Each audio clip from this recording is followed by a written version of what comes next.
friend to the Silicon Valley Innovation Center. And Matthew, I know you recently landed a new job, so as I know that my bio is a little bit outdated. So let me put it this way. So Matthew spent before his couple of his current gigs, he spent 10 years as an innovation director at UL Ventures. He's a strategy, M&A, and innovation expert with a background in market intelligence, consulting, and international trade. Matthew led the development of a new business unit from 0 to 300 employees in its first 3 years through a mix of acquisitions, open innovation, and organic initiatives by leading strategy, deals, integration, and C-level reporting. Forward-thinking, Matthew's focus on creating value through open innovation and financial returns through investment in early stages, C through B, in autonomous systems, smart cities, and advanced manufacturing. Outside of the office, Matthew's a huge soccer fan and photography lover. He gets it all down with a French-American perspective. So on this, Matthew, off to you. Thank you. Thanks, everyone. Good morning. Hope you've had a good start of the program. I know you have. I caught the final 10 minutes or so.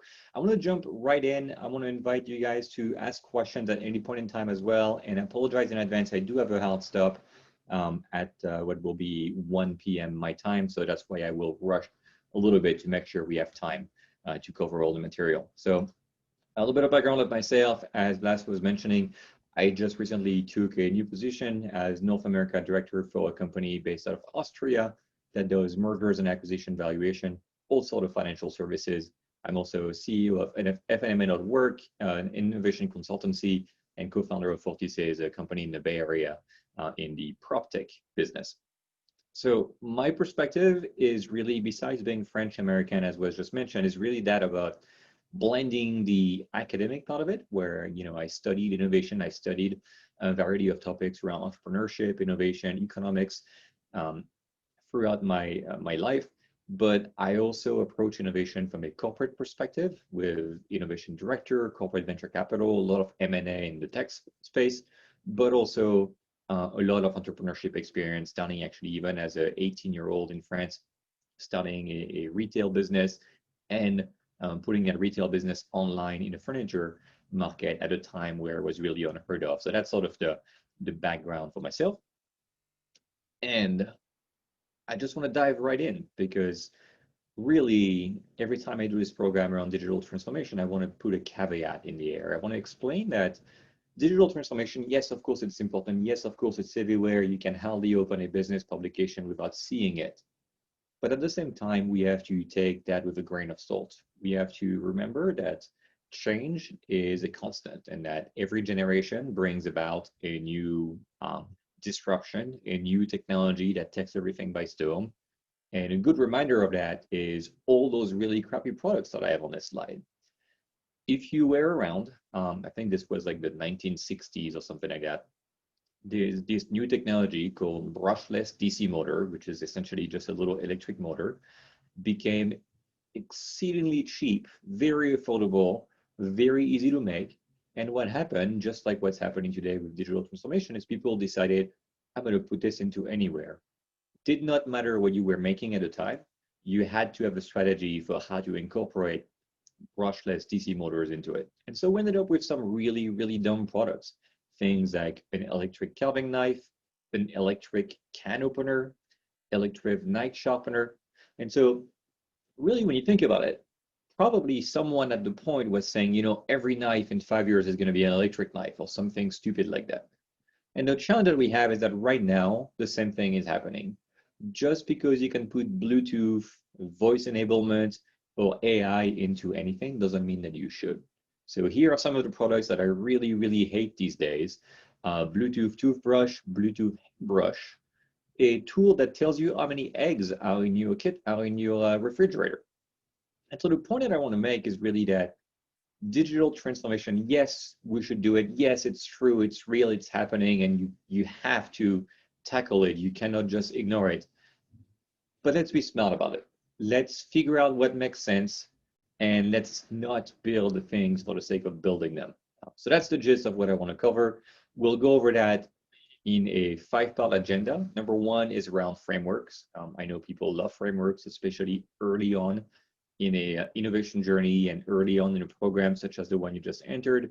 So we'll cover frameworks at a high level.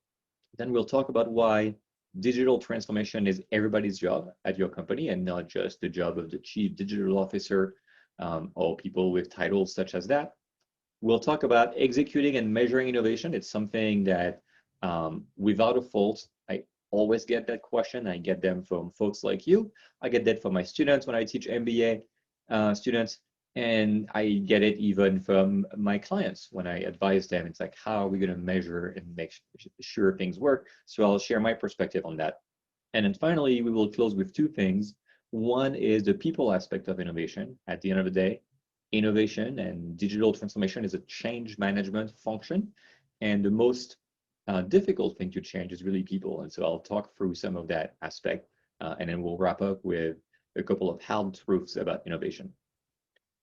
If you have any questions, don't be shy. Again, I'm trying to go through all the material, but you don't have to wait until the end. Feel free to raise your hand, type something in the chat, or interrupt me.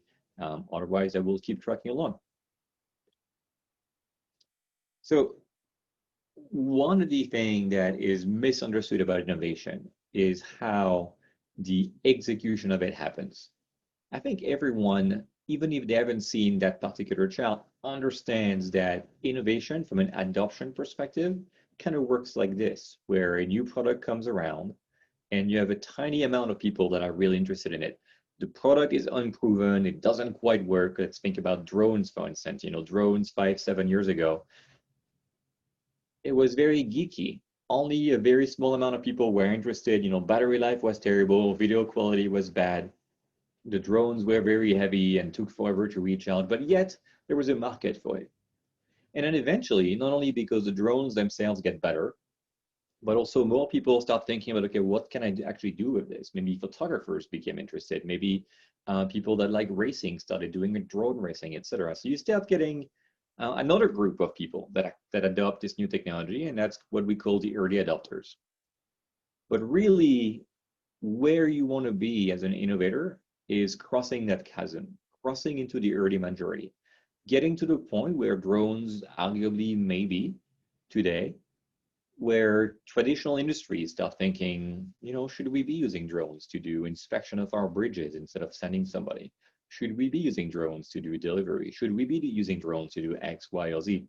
And so that's really, again, you may have never seen this particular chart, a very traditional normal distribution curve, but I think everybody in their head sort of gets that innovation works by people that are really excited, the super geeks at first, and then eventually more and more. And then at the end of the day, my grandmother will have a drone potentially, and that would be the laggards group.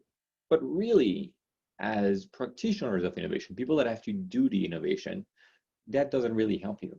What you have to understand is, how do I make this happen? How do I come up with the drone? How do I not only come up with the idea of a drone, but then eventually get to the point where it's not just a toy for a handful of enthusiasts? How do I get into the hands of that majority, the big part of the bubble? And so what's important is to really recognize that innovation is about two things. It's about ideation, coming up with the idea, and what is that going to do for the customer, et cetera. And I think Andre covered quite a bit of that with design thinking. And then the execution part is really where you make your money. This is where you may have built your brand and started the business under the ideation aspect and capturing those early adopters, but really where you want to be is out executing everybody else. So that's the gist of it. Now, when it comes to either ideation or execution, there's a handful of frameworks that come to mind and that you may have heard of, hopefully. The first one is the lean canvas. And so has anyone in this group heard of the lean canvas already? And if so, once you take the microphone for 30 seconds and give us an explanation. Maybe it's a very shy group, so I'll just do it myself. So the lean canvas is a method developed by Eric Ries, the gentleman in the picture, to really articulate what used to be a business plan, a 30, 40, 50 pages document that people used to have to produce for an internal idea to be accepted by the company, or for investors or other advisors to consider helping a company or giving money to the company. You had to put together this business plan. And the reality is that by the time you finish writing the business plan, first of all, it's a bunch of buzzwords, and the language is very confusing, and there's too much content in there. And so the idea of this framework is to organize all the information you really need in a very simple way, and also very visually show the linkages between them, between, okay, well, this is the problem we've identified, here's the solution we're proposing against it, and here is how we're going to measure the impact of whether or not that solution is working. That's all of your left side right here. And so all of that is a pretty helpful framework that if you have not familiarized yourself with yet, I would recommend to some extent. The second key framework that I know you've seen at least within the last hour is design thinking by Tim Brown of IDEO. And so that's also one of the frameworks that has been very broadly used to democratize innovation and to start creating a recipe that people can apply for innovation. And then the final one is the agile methodology. In the software world, but also in other industries, it was very traditional to just imagine a project and you think about the overall outcome and start breaking it down into many steps. But all those steps didn't really take into account the ability to give a feedback loop and say, we've done step 3, should we change anything before going to step 4? And so agile is the idea of really having goals that are less far out in the distance, but more frequently challenged, not only the goals, but also the method by which approaching the goals. And so the idea, I'm going very fast over those frameworks for one simple reason, is because frameworks are actually not that great. Frameworks can be helpful, but like with many things, it's really about garbage in and garbage out. So I've been in countless meetings in my professional career, in education as well, where we use maybe the lean canvas and somebody printed this beautiful sheet of paper. It's the size of an entire whiteboard. And then everybody has a little sticky note and people start putting, things everywhere, disruption, cloud, all of that onto this canvas. And the result is just because you have a good method, if the content that you put on this canvas is absolute garbage, the result is still going to be atrocious and useless. And so my caveat is just those frameworks can be helpful. They can be a little bit of a cheat code to accelerate, to save some time, to make things a little bit easier. But you have to be extremely careful. In my view, really, this is what I think of frameworks. Frameworks are just about giving you the very rough outline. If I want to draw an owl on a branch, this is what the framework is telling me, is you could use some simple shape, a circle for the head, an oval for the body, and start positioning the branch so you have a sense of the perspective. And that's all it does. And then the real work is to get from the left to the right. So as you can see, there's quite a bit left to do once you've done the work of the framework. So that is one caveat I just want to say. As you walk away from this program in a couple of days, and you have memorized, you've taken pictures of some of those slides, etc., do not think that you're ready because you have this framework. It takes a lot more than that, and you have to be very careful what you put in the frameworks. So do we have any questions at this point? Let me see if I can open the chat and see if there's anything. No, we're good so far. Okay. All right, so second step, digital transformation is everyone's job. This is one area that's also a big pet peeve of mine. I see too many companies, and we'll see that in a later slide, where innovation becomes a particular team or a department or whatever. But in reality, not because I say so, but because the markets are going in such a direction that it really shows how it needs to evolve. If you think of a very simple company that makes a toaster, 10 years ago, this is all you had to do. You just made a toaster, and every year you made it a little bit cheaper, maybe a little bit better, where it toasts the bread in slightly less time, or maybe a little bit more even distribution of the heat. Now, you're looking at a world where not only the product performance itself has changed drastically, but the expectation of having other technologies like 5G to maybe be able to send a text message to your phone when the toast is grilled, maybe voice to be able to change the settings without touching it, maybe nanosilvers to have claims that it self-cleans against potential growth of bacteria or whatever. But even on the business side, you could have nowadays, it wouldn't be surprising to see that your toaster comes with a toast delivery service where every month or every week you get a loaf of bread delivered to it for a flat fee. Maybe that toaster would be sold at a discount, but then it feeds data into the internet back to companies that sell things that go with the toaster, you know, jam and butter and all that stuff. It's really, I mean, this is an extreme example, right, of a very dumb product. But the reality is this is what your market looks like. If you're a financial service organization, you have some version of this going where what used to be a checking account now needs to be international money transfer. You need to support microtransactions for people that want to buy things within a video game or a mobile app. All those things are now compressed into the expectation of any given product.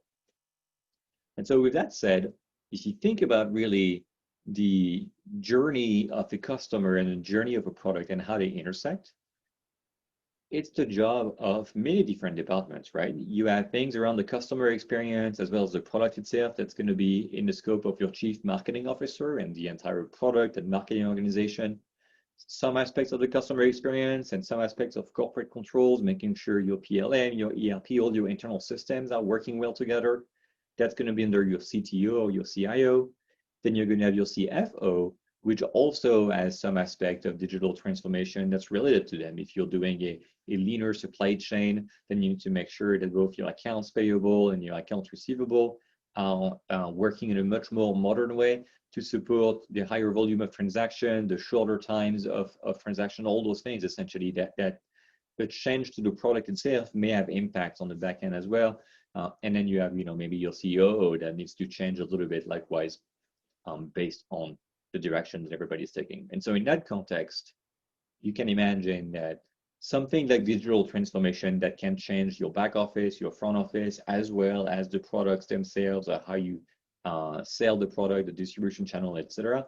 It cannot be left to one single person. You cannot have a chief digital officer that is new to the organization, that comes from a sexy company, you know, hire somebody that was at Facebook or Google or what have you, and assume that he or she can just somehow make all of these things work together. And so the biggest problem I see at many companies is this, and this is obviously a cartoon, this is not real, but putting a team and an executive in isolation with limited knowledge of how the company works, maximum amounts of hype, and sort of high expectations with actually very little ability, and in many cases, willingness to drive any results. A lot of those people end up burning out after 18 months or 24 months, having done a lot of really cool PowerPoint slides about the future of the company, but not being able to actually achieve anything. And so that's what I want to caution against.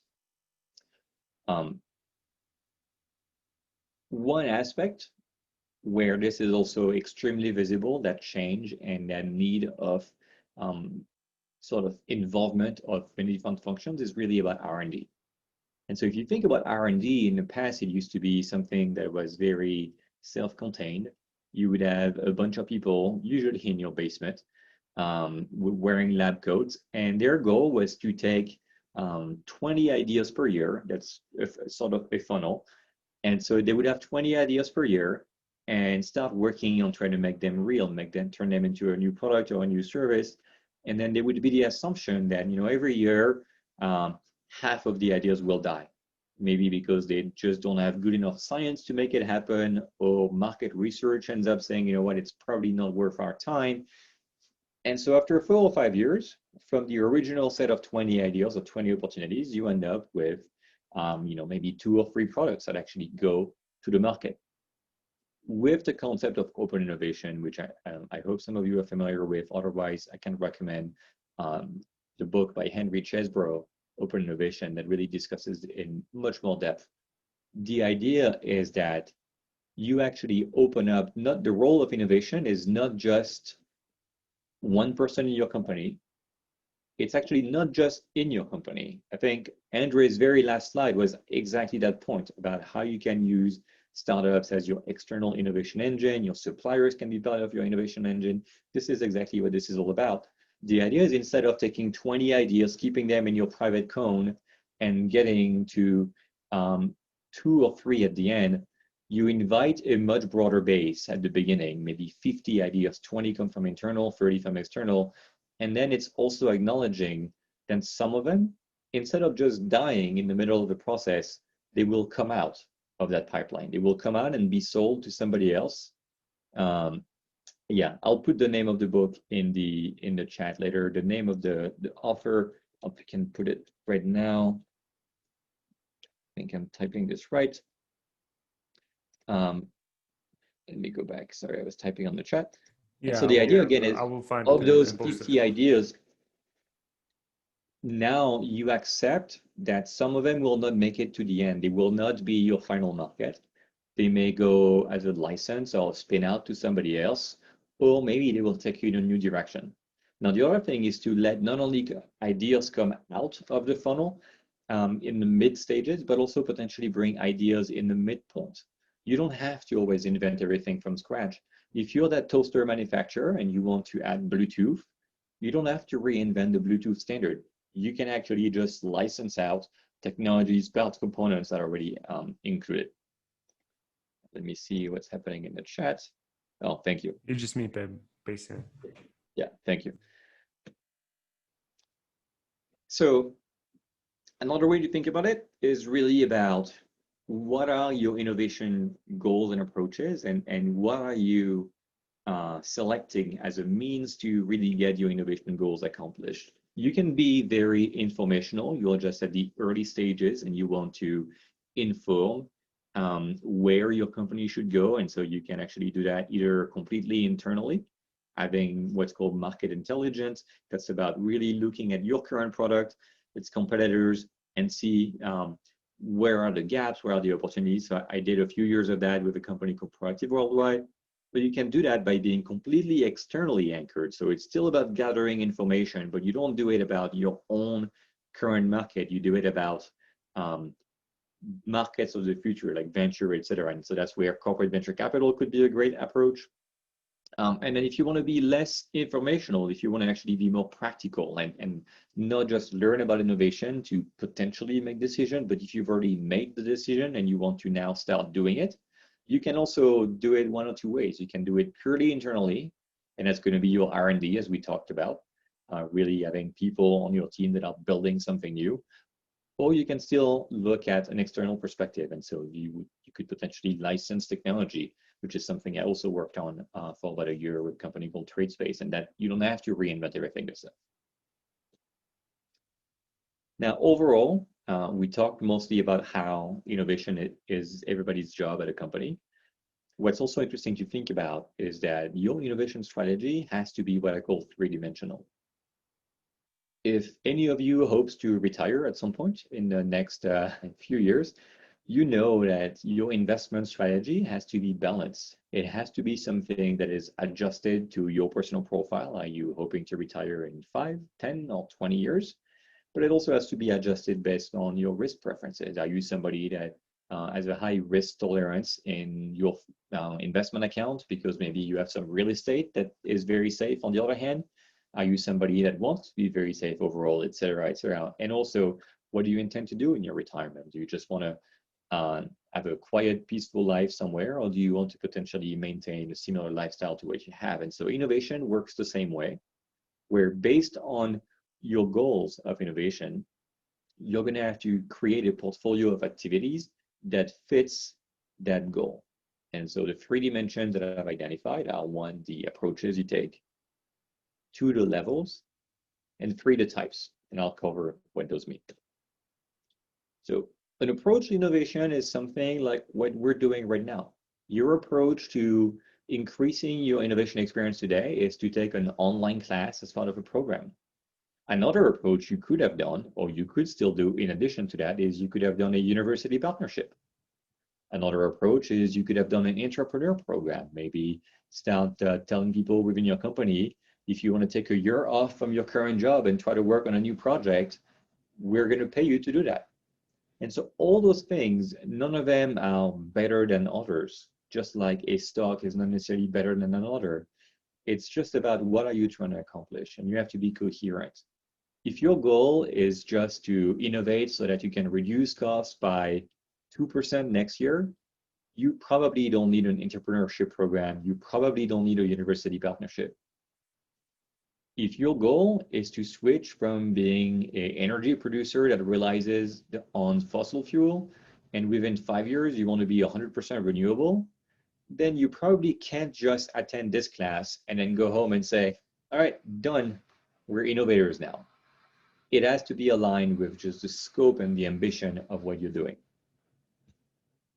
So second metric of this 3D model is the type of innovation. And there's a couple, those are the fancy names that the original book, The 10 Types of Innovation, created. I like to think about back office, product, and then sort of like front office or service. And so anything on the blue side is really things that you can innovate on that are completely hidden from the rest of the world. Actually, I happen to work right now in this side of the business. I sell software that helps people do faster financial transactions, valuation of companies for mergers, acquisitions, or investment. This is completely invisible. Nobody that's engaged in a transaction has to know that people are using this tool to do everything faster and better. It is purely a configuration or back office sort of innovation. On the other hand, that's probably never going to end up on a front page of Wired magazine or the Wall Street Journal. What does end up on that front page is anything that pertains to the offering. A new product, a Tesla SUV truck or a Tesla semi truck, all those things that are the traditional or the classic definition of innovation and very highly visible. And then you also have all around the experience.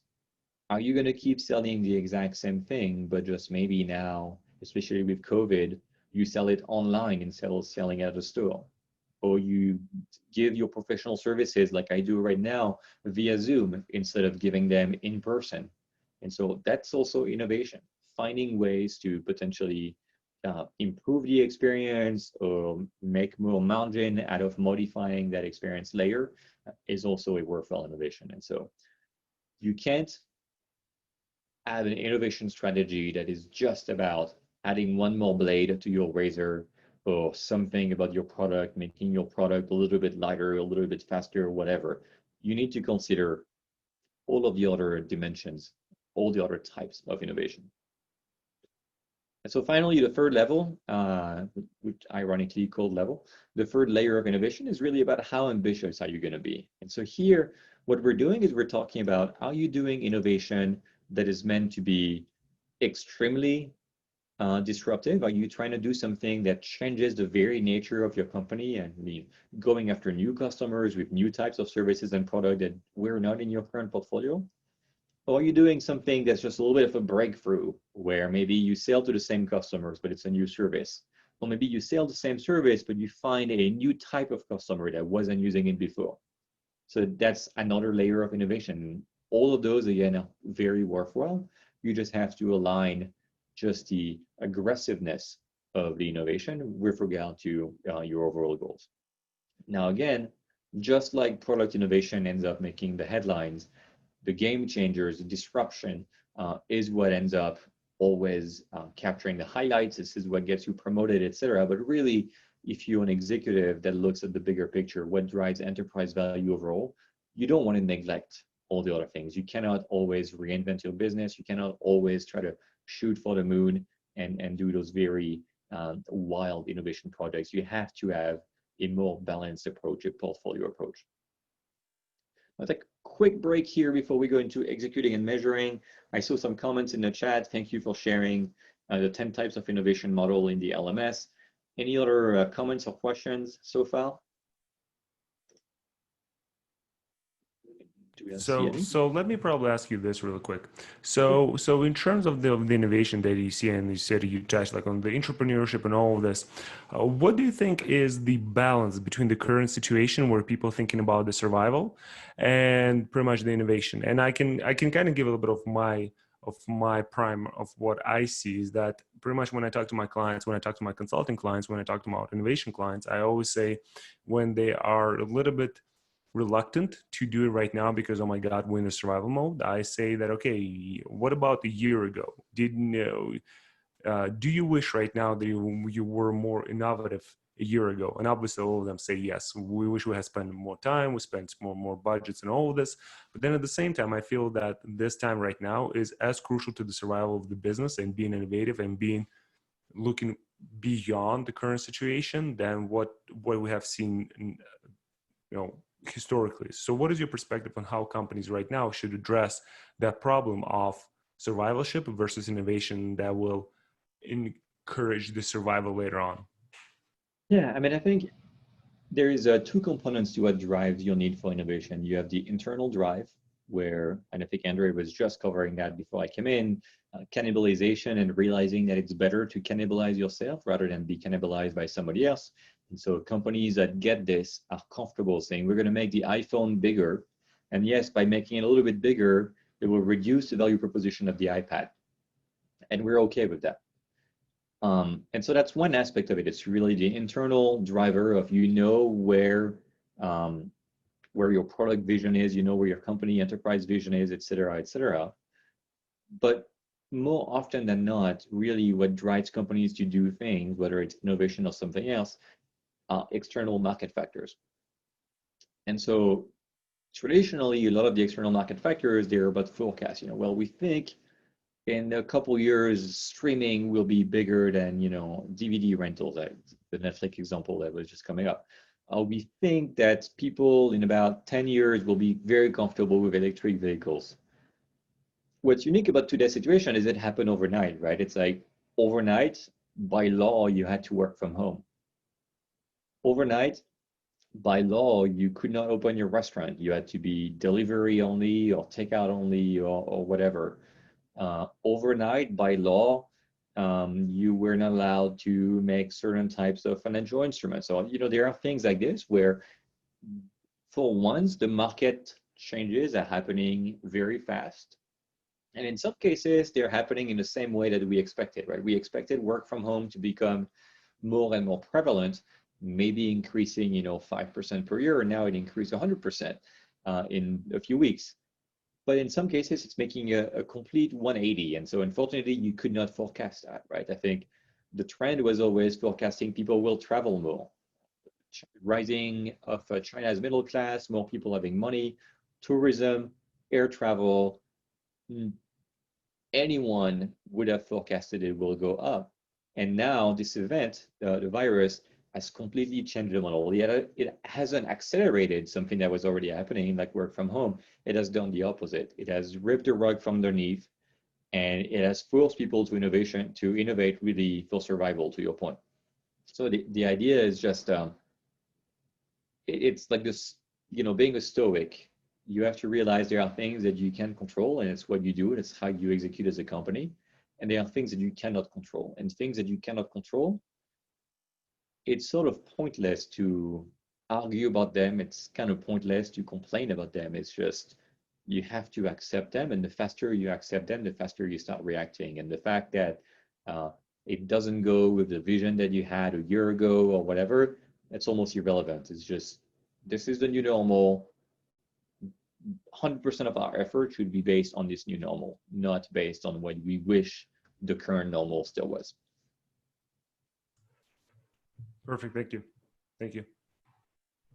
All right. I don't see any other question in the chat, so I'm going to keep moving forward. I want to tackle executing and measuring innovation because, as I mentioned in the intro, this is a very, very, very popular topic.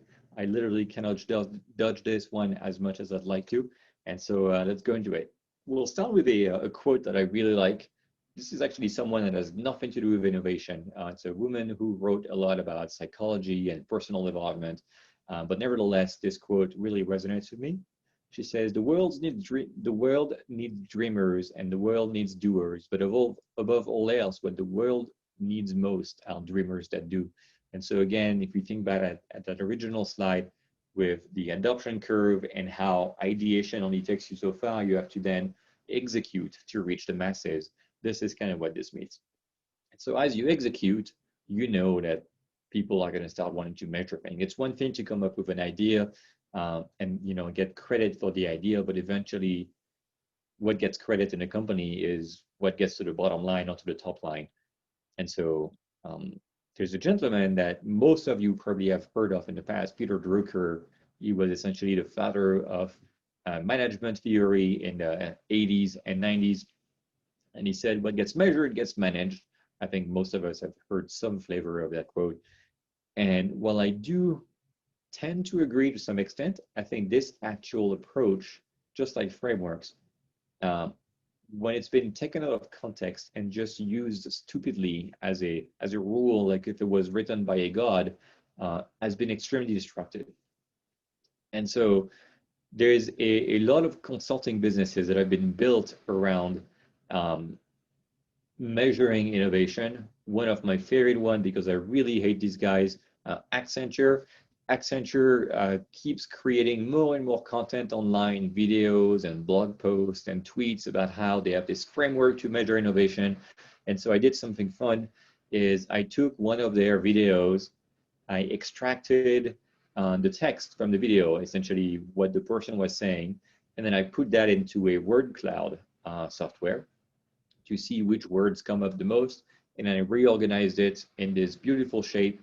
And my point is, measuring innovation or saying that someone has a framework to measure innovation is absolute bullshit. And apologies if you're not familiar with that word in English. I know most of you are coming from abroad. I'm sure you can find a classmate to tell you what is meant by that.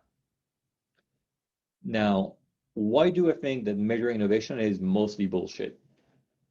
It is because innovation is sort of like a craft. It's not a science, it's not an art, it's somewhere in the middle. And measuring the outcome of innovation, except in 10 years, when you really can measure the effect on enterprise value and how much it changed the course of the company, is extremely difficult and mostly a waste of time. To take an example, of something that is both artistic but also happens to be innovative, this painting by Pablo Picasso, The Old Guitarist. People will either want to measure the inputs to say if this is innovative or not. And so if you measure the inputs on the left-hand side, it's like, okay, well, how many brush strokes did you do? Is this innovative? No, it's the same amount of brush strokes that it took everybody else to paint a painting of the same size. How many liters of paint did he use? Or how many hours were spent doing that? Or how many drafts? And then you have other people that want to measure the output of innovation. So, well, okay, how is the perspective? Is this really good? Because, the perspective is not very good. The wall seems too close, really, like it doesn't make sense visually.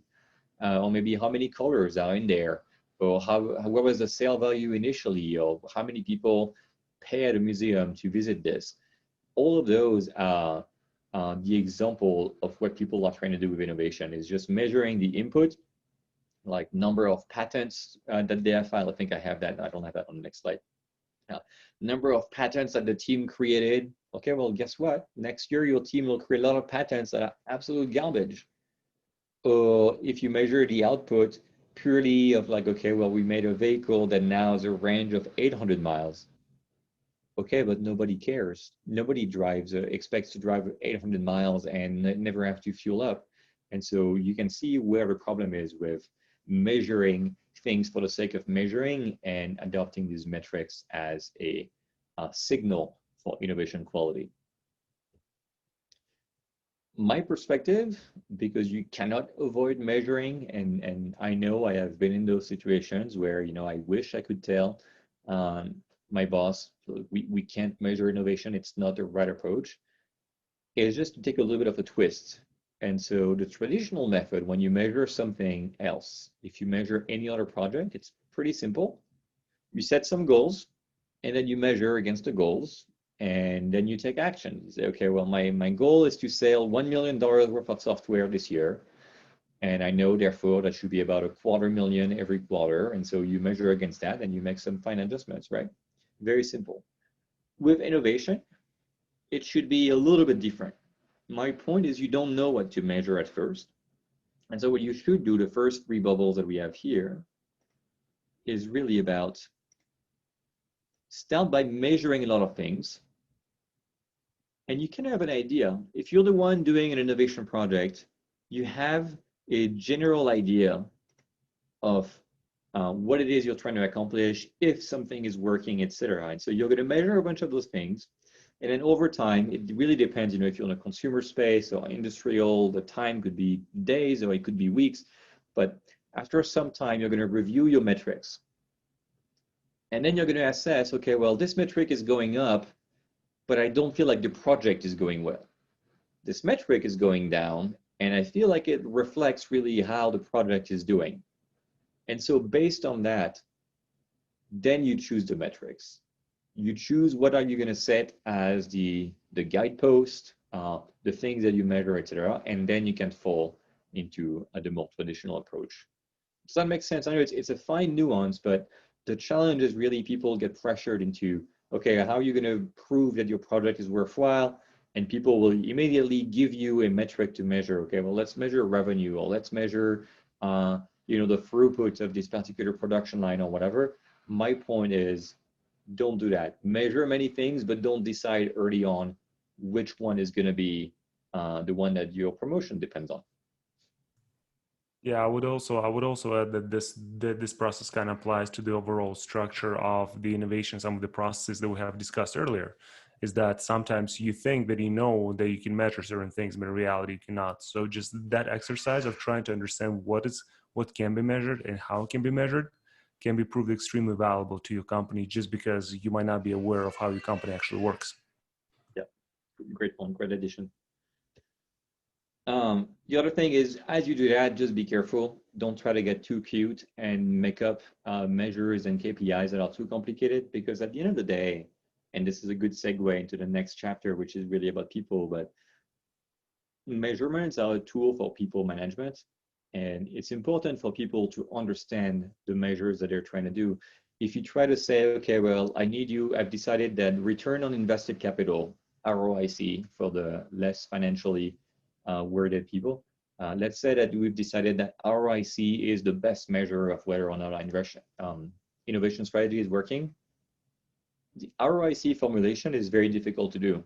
It requires also, you know, looking at the balance sheet. It requires a lot of complicated financial statements that very few people in a company have. And so do you really want to pick a metric that people that go to work every day cannot relate to? When they choose to do A versus B, they cannot mentally make the jump. If I do A, this will have this type of impact to the ROIC. If I do B, it will have that type of impact. So you want to have metrics that can be easily translated to the lowest level of the people that you want to have an impact on that particular metric. And so I'm not a parent yet. That's coming later, but I think when you try to explain to kids the parameters of what they're supposed to do, you want to use simpler language, for instance, than the one that's highlighted here. Let's see if we have a comment. Yeah, comment on the chat. All right, so moving on, people side of innovation. The people side of innovation is the other question that always comes up. How do we train our people? How do we bring in the right people, etc.? And so I want to demystify that a little bit. Basically, the fundamentals of people management for innovation are exactly the same as the fundamentals of people management for anything else. It's a very simple workflow. It's getting the right talent, which is promoting from within, recruiting from, you know, colleges, etc., and then poaching, taking people from your competitors or from your suppliers or whatever, and you get a pool of people. And then it's enabling them. You train them to your processes, you empower them with the right tools to do their work, etc. And eventually leading them to results, sharing that vision, this is where we're trying to go, and giving them the right tools and the right incentives to get to the result that they want. Innovation is exactly the same. There is nothing that changes about that, except you want to be very careful about this particular nuance in a type of people that you can cater to. There is this concept in psychology called growth mindset versus fixed mindset. And a growth mindset is someone who viscerally, really deep down, sees every obstacle as a challenge to grow. You know, I fell down. This is why I need to learn to be better at riding a bike or skiing or whatever. Or my process manual, my SOP tells me that I should do step A, B, and C. And now the program that I'm trying to work on, the step C is not showing up on my screen. I'm going to try to find a way around it, versus the fixed mindset is somebody gets stuck and they stop, they quit, they're like, I don't know, I can't do this. They go and they complain. And so the fixed mindset is not inherently bad. There are many jobs where a fixed mindset is extremely helpful. I spent 10 years at UL, and UL is a safety company where literally almost everything in front of you was tested by UL to make sure it's safe, it's not going to explode when you plug it, et cetera, et cetera. And so we wanted to have people that have a fixed mindset. We wanted people that understood the rule is that if you're testing a computer mouse, you have to do it always the same way. And if the test is negative, if it says that this is unsafe or whatever, you don't want to find a way to test differently. You want to just report it as is and say this product failed. The manufacturer has to rebuild the product in a way that's safer. So that aside, when you're trying to innovate, growth mindset is absolutely the better thing to have. It is absolutely important that you have people that are excited by challenges, that see challenges as a learning opportunity, and not people that are very sort of more cookie cutter, where if it's not exactly how it was supposed to be, then my mind stops working and I decide to just, park this aside and I don't try to solve it. Does that make sense? All right, so the other thing you want to do is also enable the right culture. And so there's a nuance here that many people don't get. You probably hear common saying in Silicon Valley, you want to fail fast, fail often, all of that stuff became very popularized by, I think, mostly people from Facebook. Thank you for sharing the link about growth mindset. There is a misconception, especially with engineering companies that I've seen. Creating an environment where it is safe to fail is very different from creating an environment with fail-safe. The difference is safe to fail is that if you're trying to learn how to do, to walk on a wire, safe to fail is doing it first by doing it 2 centimeters above the ground. And then as you get better, you do it maybe, 1 meter above the ground. And then when you become really good, you're ready for your new career as a wire walker. Fail safe, which is what a lot of big companies want to do, is to say our goal is to walk on a wire above the Niagara Falls. And so we're going to do that. But the person that does it will have a parachute. There will be a giant mattress at the bottom. There will be, 20 other things. There will be a helicopter flying over and the person will be harnessed. And so the difference is that to do the safe to fail, to have a wire 2 centimeters above the ground, it takes 5 minutes and $10. And you assume that most likely the first try will fail, but person will fail, they will fall down by 2 centimeters, get back up immediately, no injury, no harm done. Fail safe, which is what, again, a lot of big companies would want to do in that case, is, yeah, okay, nobody's going to get hurt if the person fails, but it will cost you millions of dollars to get to that first attempt. Millions of dollars, watching a lot of training and preparing everything else to in case things fail. And so that's a big difference. And to have a culture of innovation, because most people don't have the money to put a parachute and a giant mattress in your product, you want to create that culture where it's okay to experiment and do things very small because it is safe to fail. And that's the nuance with safe to fail versus fail safe. Beyond that, we talked about culture here. Management overall is about 3 things. It's culture, incentives, and structure. And so as you try to create an innovation strategy and as you try to make sure that it's executed properly, you have that culture aspect, which we talked about with safe to fail. You have the incentives aspect. And so I'm sorry for making this a psychology class again, but something you are probably very familiar with, the Maslow's pyramid of need.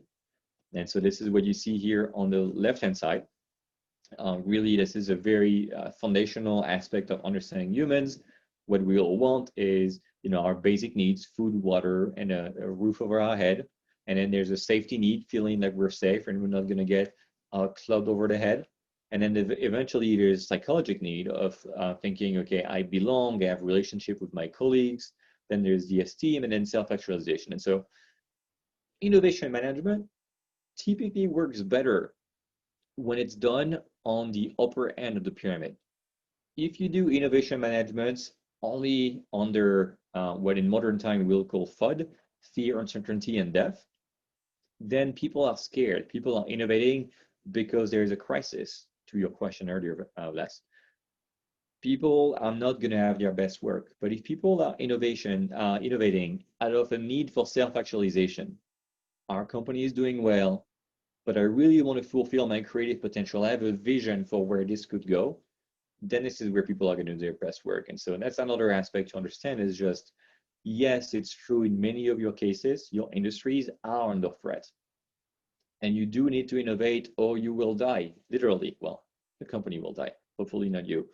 But yet putting your innovation teams, putting the people in charge of innovation in a mindset that thinks about realizing the vision and having, again, that self-actualization, thinking about the carrot rather than the stick is where you're going to get your best work.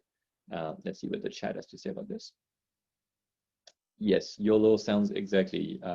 AI is a typical YOLO thing of like, you know, we're just going to put AI. You only live once, so let's just put AI into any one of our products, regardless of whether it works or not. But realistically, though, that's where people eventually will drive some better practices is when they get really motivated by something they want to do because it's cool, not because they fear that if they don't do it, the next paycheck won't be coming up. And then the final aspect, this slide sometimes works very, very well when I have an international group and sometimes just bombs. So hopefully you are the former and not the latter. I like to argue that the best innovation team is a team of individual contributors that are not necessarily all stars in their own right. And so it's very tempting, innovation being so attractive these days, companies will take a top performer regardless of their individual attributes, regardless of if they have a growth mindset or fixed mindset, regardless if they're motivated by self-actualization or something else, and say, you've been very successful, so we're going to promote you to the innovation team. In reality, that very rarely works. And one interesting and fun analogy that I found is there's a very famous soccer player, retired a couple of years ago, called Yaya Toure. Yaya Toure was a midfielder, plays in essentially in the middle of the field, covers a little bit of offense, a little bit of defense. That was extremely good, especially in 2014, had a phenomenal season. And there are a lot of games that simulate soccer, where it's really a computer simulation. You can make your own team with any players you want, and then eventually the computer will simulate how your team will do. And so there's a very popular theory that that particular year, Yaya Toure was the best player in the world, and if you wanted the best team in the world, you would essentially clone him and have him play every single position. It was such a complete player, good on offense, good on defense. And the reality is all of the simulations that were ran created a team full of Yaya Toures, and that team was very underwhelming. My point being, innovation is the same. If you only put your best performers on the innovation team, regardless of having the right mindset, regardless of having the right incentive, regardless of fitting them with complementary players, then you're headed for disaster. So this will be a quick wrap up. Let's take a quick check on the chat or the Q&A section. Anyone has anything that they want to ask? Anyone wants to challenge me on the assertion that Yaya Toure is a good player? Not yet. Not yet. Okay, saving it for the end. So let's go over 3 hard truths of innovation. 3 things that I think some people don't know, and some people viscerally know deep down, but choose to ignore because it's not pleasant to know. Number 1, loss aversion. We'll talk about what that means. Number 2, innovation is not democratic. It doesn't work when it's democratic. And number 3, trade-offs. So loss aversion is a concept that mostly comes from gambling, but also investing. And so loss aversion is about the idea that in the human mindset, for the equal amount of gain or loss, we feel a much greater pain than we would feel joy. And so if you think on the x-axis here, let's stick to gambling, and this amount of gain is $10. $10 will give you 10 units of joy. Gaining $10 will give you 10 units of joy.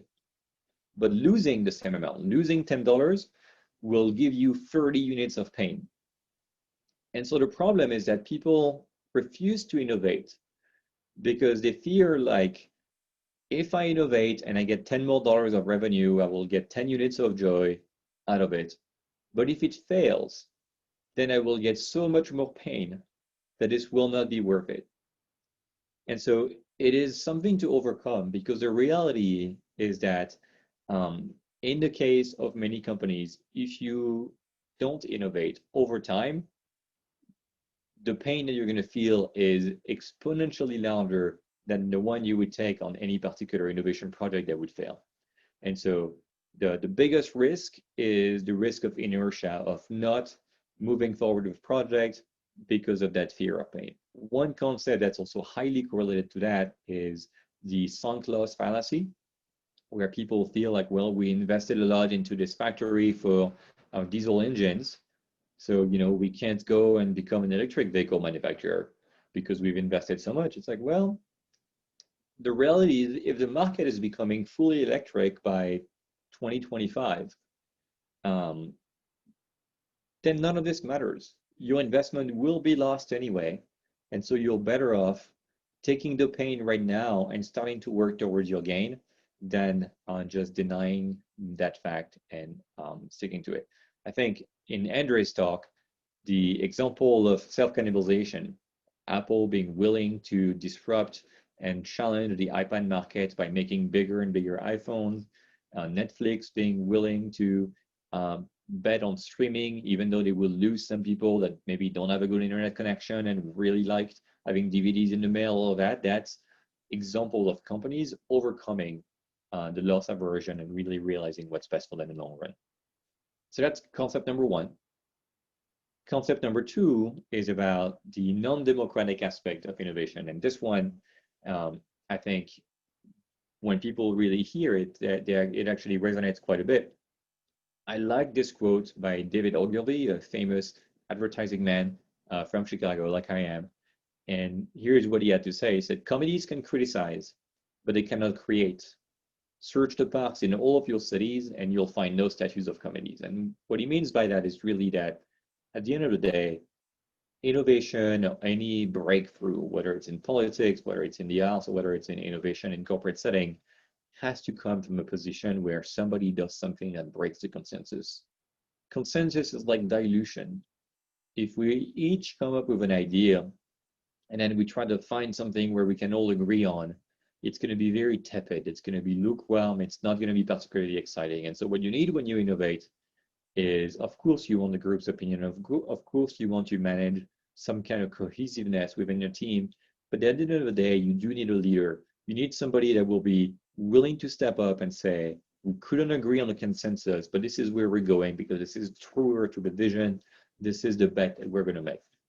And so I think that's often not recognized.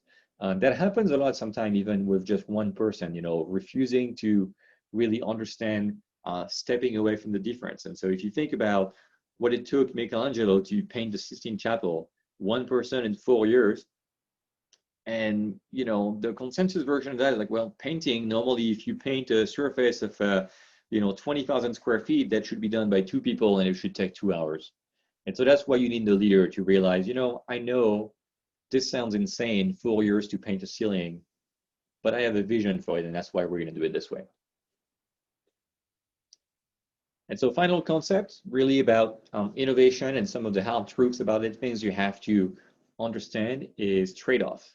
People get very uncomfortable with the trade-off. It's the idea that when you innovate, it always has to be better in every way. And in reality, that's not the case. In reality, most innovation is always about you give something in order to get something else. In the case of electric vehicle, you give the limited range. You had to realize, okay, you know what, at least at first, to get the benefit of a vehicle that's electric, I'm going to have to give away the fact that I could drive 200 miles in a vehicle, and now I can only drive 50 miles. Obviously, now things have changed, but at first, that was a real trade-off. If you want a slimmer phone, That's great, but you can only innovate so much. If you want a slimmer phone, then you're going to have a lesser battery life. So one practical example of that, I'm curious, can anyone tell me what this is? Anyone in the chat has any idea what this particular device might be? No? Wow, it is a very shy group. So this device in the middle of my screen is a battery pack for a power tool. And so really, when you think about it, if you think of all the different type of power tool, you have a circular saw, an angle grinder here, you have a multi-tool here, you have a vacuum cleaner, a drill, and then a flashlight. All of them have very different requirements, right? The flashlight, you would want it to be low power, but very long time. The circular saw, you would want very high power, very fast, but it doesn't need to last very long. You don't need to cut things for like 2 hours straight. And so if you were to design a battery for a flashlight, you would design it, for a certain shape, you would design it with certain chemical properties so that it lasts longer, etc. And it would be very different, even in shape and weight. It would be very different shape and weight than a flashlight, than the battery pack you would build for the circular saw. But in reality, what this company did is decide, actually, we're not going to do that. We're going to make the same battery pack for everything. And it's not going to be perfect. It's going to be too powerful and too heavy for a flashlight, but it's fine. It's going to be a little bit too weak and, not super powerful, good enough, but not the most powerful for a circular saw. But the benefit of that trade-off is that now we have one charger to rule them all. We have one charger for every single device. Our supply chain is therefore simpler. Therefore, we have economies of scale. You can have a viral consumer system where if I know my neighbor has a circular saw from that brand, when I'm trying to buy a drill, I'm like, maybe I should buy a drill from the same brand he has, because that way, if I lose my battery or if I need a spare battery, I can borrow from him even though we don't have the exact same tool. You can make it simpler to even do the returns and the exchanges. And you can actually innovate faster, because if you tell your innovation team, okay, I don't care what next tool you want to do, it has to fit this. Whatever tool you build next, it has to accommodate this particular battery pack. I don't want any other shape. I don't want any other power specification. It has to work with this. And so that's really an example of embracing the trade-off and realizing you can't have it all. You can make something that works for everything and is better in every dimension. So how can we turn that into a positive? So that's really all I have. If you like the discussion and you like the fact that the idea is really to take innovation and acknowledge that it's very complicated, and acknowledge that sometimes you have to make trade-offs where there's what you want to do, but there is also how much money you have, or the fact that maybe your culture doesn't really yet adjust to what you need. I invite you to check this out. I created actually an innovation game that is meant for my MBA students as a final exam, to teach them how to make trade-offs and how to innovate in large companies. And so if you're interested, you can always check that out. The link will be in the deck that I will send. But more importantly, I wanted to see if you have any questions at that point, because you've been extremely shy during the whole time so far. So I hope this changes. Yeah, I'll just give everyone a second to get to shore up with their questions. So a quick question on that one. So there you said that a lot of people involved in the innovation in general, but at the same time, you said that you need to have a one person. How do you balance this sort of everyone on board versus every kind of one person is responsible for this? Yeah, it's a good question. Ultimately, there's many facets of innovation. We talked about how you have to have a portfolio, right? Innovation is not one project. And so there's a lot of coordination where you have 10 different innovation initiatives going on. You have one where, maybe making your supply chain more lean, another one which is to find new distribution channels, etc. And so you need to have that group coordination where everyone agrees to a shared vision, and it's translated into those 10 projects. And also the 10 projects have different weighting on like risk versus return, etc., etc. But then within each project, that's where you cannot have democracy. within each project, this is where you need someone to say, okay, you are empowered to make the decision. And even if some people on the team don't like it, you have to do what you think is right. So that's sort of where I would balance it. You need consensus on the vision and then decisiveness on the granular level of the execution. Thanks. And then, yeah, Aris, please go ahead. Can you hear me? Yes. Yeah. Okay, I hope my internet's not stopping here. Just a couple of quick questions here. Regarding the, okay, maybe introduce myself. I'm Aris. I'm leading Innovation and Technology Department in Tripatra, Indonesian company. Just a couple of quick questions on the measuring digital transformation. Most of investor or even management, they might not necessarily patient enough to measure it, or they want something tangible that they want to see, either a dashboard, either something fancy they can either showcase to their paperwork as well. How do you typically measure effectively or convince traditional leaders that, you know, sometimes digital transformation might take time as well, and might not be clear in the beginning, but later on it's gonna be like a long game kind of investment. Yeah, what do you think about that? So there's two aspects. One is managing up and seeing if there is an opportunity to educate them. I find that, you know, in some cases, granted not all of them, you can actually have a discussion with those type of executives and say, look, can you give us 6 months before we choose a metric, before we start reporting on metric? Because I don't want to pick a metric, start reporting on it, and then realizing it's the wrong one. So that's a possibility sometimes. When that's not the case, then what I advocate for generally is measuring activity. And so rather than measuring something, you know, again, like revenue or something like this, it's to say, okay, well, you understand the vision. That's why you gave us the money, or that's why you vetted this project. We know the goal is to, you know, have $100 million business in 3 years, but like this is the first 6 months. So how can we break that down? Let's agree on what are the things we need to do, and then you measure the inputs, essentially the thing that I say you shouldn't do. But you can actually measure the input. You can say, okay, well, what if our goal is to first do market intelligence? And so my goal is going to be to talk to 20 companies that work in that space. That's the goal. And so you buy yourself some time. And while you're doing this, you start that exercise of measuring the actual results that you want and figuring out, you know, what are the metrics that you want to keep. That way, after 3 or 6 months or whatever the timing may be, you can go back to your executive and say, look, we agreed to measure the activities. Here's the dashboard that says we talked to 20 startups. Here's the dashboard that says that we hired 5 people from a FANG company, blah, blah, blah. And by the way, I would like to recommend now that, you know, we measure our success not on revenue, but actually on you know, user engagement, because we find that this innovation is really good at making people come back to the platform more often. Something like that. I see. Okay, thank you.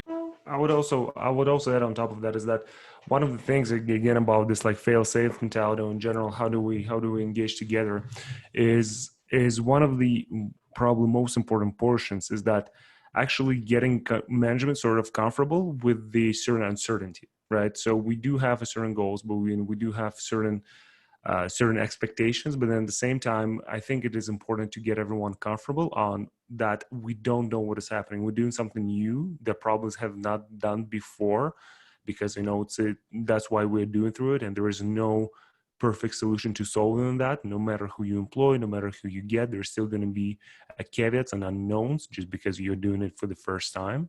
So I think it's really important to get management on board with kind of the expected unexpectancy. That's the first part. And then the second part on top of that is that you need to specify what are the definite no-goes, so what are the definite stops from the management perspective, because as Mathieu say, maybe for the first 6 months it's not going to be as apparent, but nevertheless we still need to define those guardrails that are going to be a warning signs that would go in somewhere else.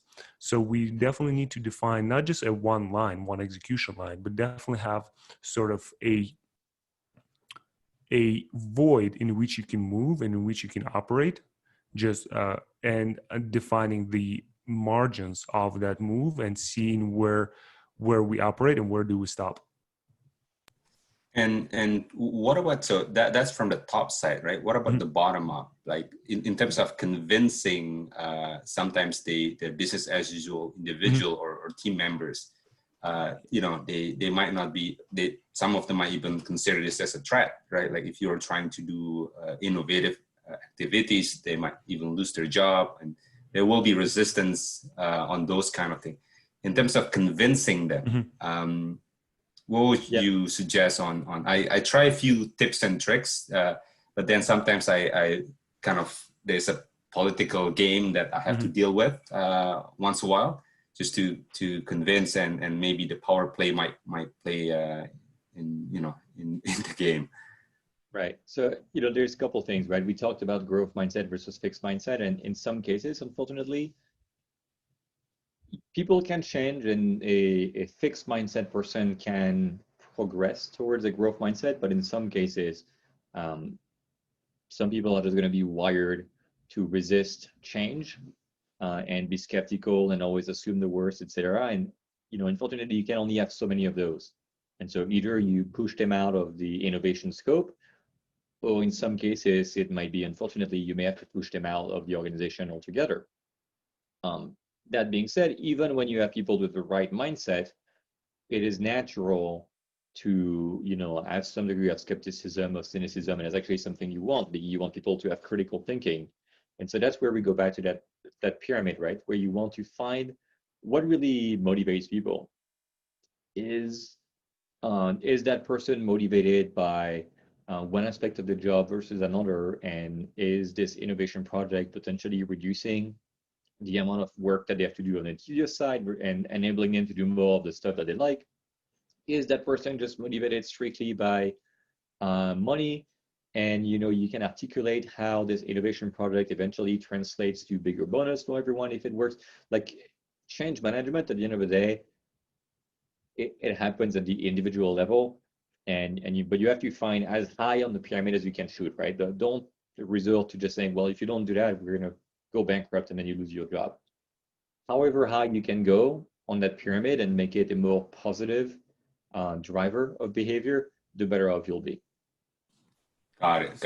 Okay, thank you. Yeah, I would also add on that front is that sometimes it is easier to actually address the pains, right? So in terms of like saying, oh, we're gonna just transform this thing altogether. Sometimes what is important, as I said earlier, right, is to go and audit kind of the process that you have. So for example, let's say you have a particular space where you don't feel that needs a transformation, and that person is reluctant in that particular space. The manager of the space is reluctant to the transformation. So yes, they might be reluctant to the big overhaul, but if you join them and say, hey, tell me like about your biggest pain, tell me about your biggest problems.